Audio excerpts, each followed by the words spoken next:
사건은 안양시 안양동의 어느 호프집에서 벌어지는 사건이에요. 1997년 4월 11일 그때 28살짜리 어느 술 취한 남자 손님이 그 호프집에 있었는데 이 남자 술이 너무 많이 취했어요.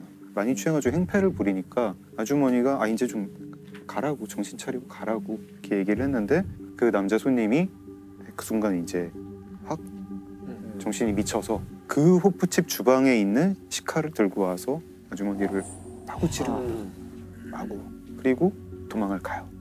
처음에는 그렇게 어려운 사건인 것 같지가 않았어요. 그 현장에 뭐 맥주병이나 뭐 그런 칼 같은데 지문이 있고 그 남자가 쓰던 등산 스틱도 있었다고 네. 해요. 지문이 있으니까 금방 잡겠지 하고 그 남자의 집을 찾아서 급습한 게 이틀 뒤였다고 합니다. 네.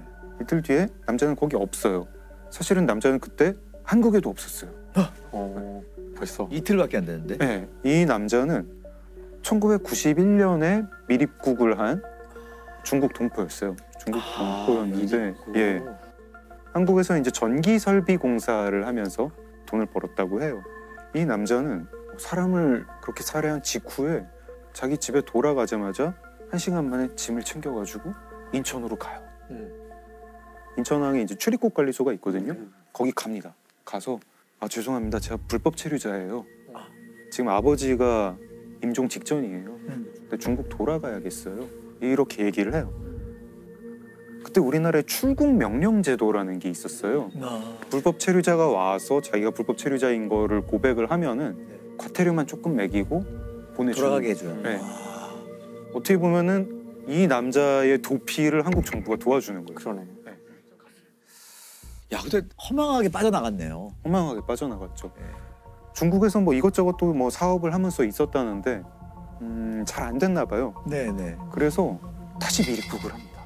또 미립국. 또 미립국을 해요. 야.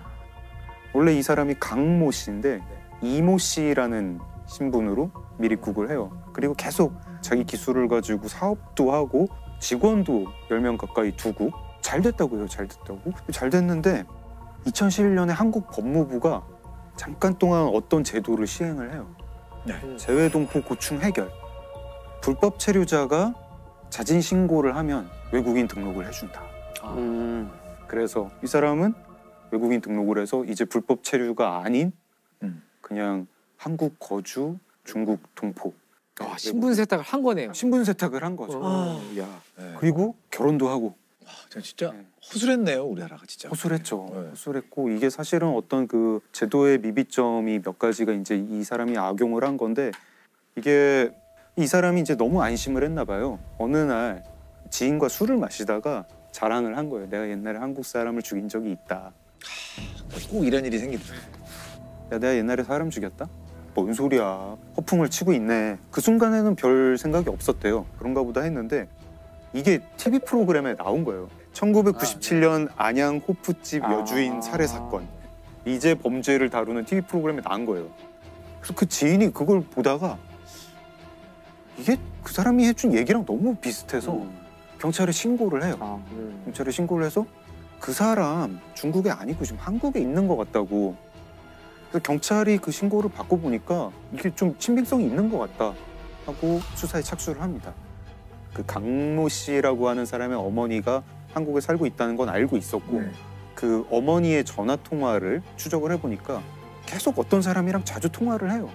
누군데 이 어머니랑 자주 통화를 하지? 지문을 뗐더니 강모 씨가 1997년에 출입국관리소를 나가면서 인천을 나가면서 그때 지장을 찍었어요. 그 지장 지문이랑 같은 거예요. 그래서 체포를 했고 그럼 거의 20년 가까이 지난 거네요? 네, 19년이 지난 거죠. 그 살해 사건으로 97년에 살해를 했고 그 사람이 자랑을 한 게 2016년 5월이에요. 이제 강모 씨라고 해야 될지 이모 씨라고 해야 될지 이 범인은 자기 진짜 생일도 까먹고 그러고 살고 있었대요. 체포가 됐고 처벌 받았겠죠? 처벌 받았죠. 징역 13년형을 받았는데 살인을 저지른 강 씨가 국내에 있다는 제보를 받은 경찰은 지장을 역추적한 끝에 수원에 살던 강 씨를 건간 겁니다. 정말 죄송합니다. 죽을 죄를 냈습니다. 글쎄요. 근데 저는 이렇게까지 신분 세탁을 해서 대한민국에서 20년을 가족을 이루고 살았다는 굉장히 충격적이네요.